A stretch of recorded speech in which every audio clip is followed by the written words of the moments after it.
Kerajaan Nan Sarunai adalah nama sebuah kerajaan kuno yang berada di Kalimantan Selatan, yang diperkirakan sudah berdiri sejak dari zaman prasejarah, dan bertahan sampai dengan pertengahan abad ke-14 Masehi. Nama Nan Sarunai dalam bahasa orang Maanyan berarti yang termasyhur. Nama ini kemungkinan berasal dari sebuah nama sebutan untuk kawasan kehidupan dan pemukiman kuno bernama Tumpuk Sani Sarunai atau Sani Sarunai. Sebagai pengingat, saat itu belum ada yang namanya suku Dayak Maanyan.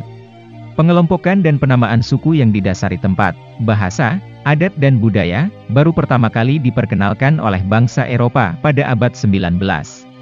Konsep dan sistem ini adalah bagian utama dari politik pecah belah Belanda untuk mempermudah mereka dalam melakukan identifikasi dan pengawasan terhadap penduduk di daerah jajahannya. Dalam sejarahnya, Nan Sarunai diyakini beberapa kali berpindah tempat. Namun berdasarkan temuan artefak, diyakini Nan Sarunai terakhir kali berada di kawasan Amuntai, Kalimantan Selatan. Sampai sejauh ini, belum ditemukan catatan sejarah mengenai Nan Sarunai sebelum masa 1309 Masehi, termasuk sejarah dari para pemimpinnya.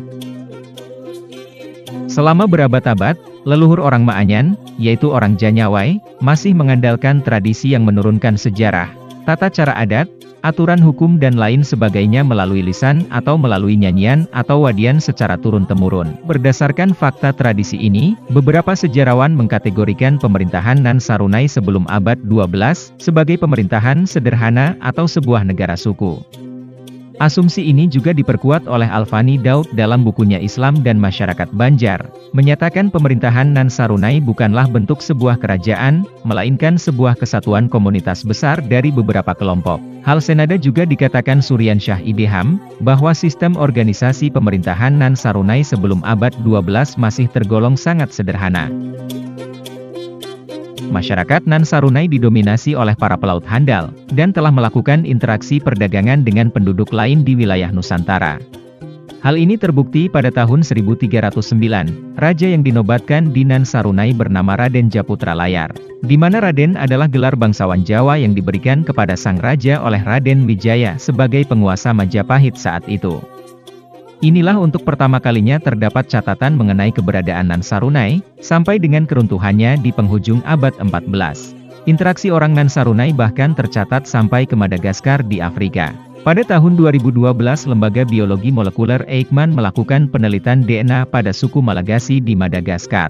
Hasil DNA menyatakan bahwa leluhur suku Malagasy adalah orang Banjar. Sementara orang Banjar adalah generasi hasil percampuran antara orang Janyawai dan orang Melayu pindahan dari Kerajaan Sriwijaya di Palembang pada penghujung abad ke-11, sebelum namanya berganti menjadi Kerajaan Dharmasraya. Tidak pula menutup kemungkinan, bahwa sebenarnya kedatangan orang Melayu Sumatera di Kalimantan Selatan, telah lebih dulu dilakukan oleh penduduk Kerajaan Melayu Jambi pada sekitar tahun 680, setelah mereka ditaklukkan oleh Sriwijaya. Selain hasil bahari, penduduk Nan Sarunai diyakini juga hidup dari berburu, mengambil hasil hutan, berternak, dan bercocok tanam tempatan. Hal ini dibuktikan dari terdapatnya hukum adat yang mengatur bagaimana orang Janyawai hidup berdampingan dengan alam, serta mengatur dalam hal perladangan dan perkebunan, dalam upaya mereka melestarikan benih padi-padian dan buah-buahan. Dengan eksistensi yang mampu bertahan selama berabad-abad, maka Nan Sarunai diyakini sebagai areal pemukiman besar yang berfungsi juga sebagai pusat perdagangan, dan pusat awal peradaban masyarakat di Kalimantan Selatan. Keruntuhan kerajaan Nan Sarunai diperkirakan terjadi sekitar tahun 1350 sampai tahun 1389 Masehi, oleh serangan kerajaan Majapahit. Menurut sejarawan Dayak, Fridolin Ukur, serangan Majapahit ini terjadi secara bergelombang dalam kurun waktu kurang lebih 40 tahun. Dan, Nan Sarunai baru berhasil ditaklukkan setelah Majapahit meluncurkan serangannya yang ketiga.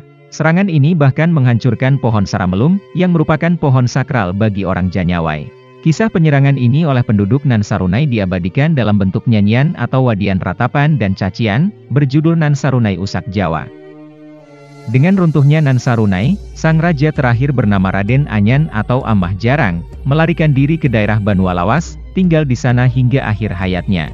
Sementara para penduduknya pergi menyebar ke beberapa tempat, membuat koloni-koloni baru, dan kelak menjadi cikal bakal suku Dayak Maanyan, dan beberapa subsuku Dayak lainnya seperti di Buntok, Puruk Cahu, dan Tamiang Layang. Berdasarkan sejarah, wadian, kitab, temuan artefak dan hal lainnya, ada beberapa kesimpulan yang bisa kita ambil mengenai Nansarunai.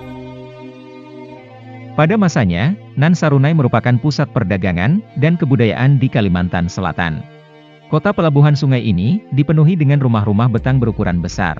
Ada yang berfungsi sebagai tempat pemukiman, dan ada yang berfungsi sebagai tempat pemerintahan.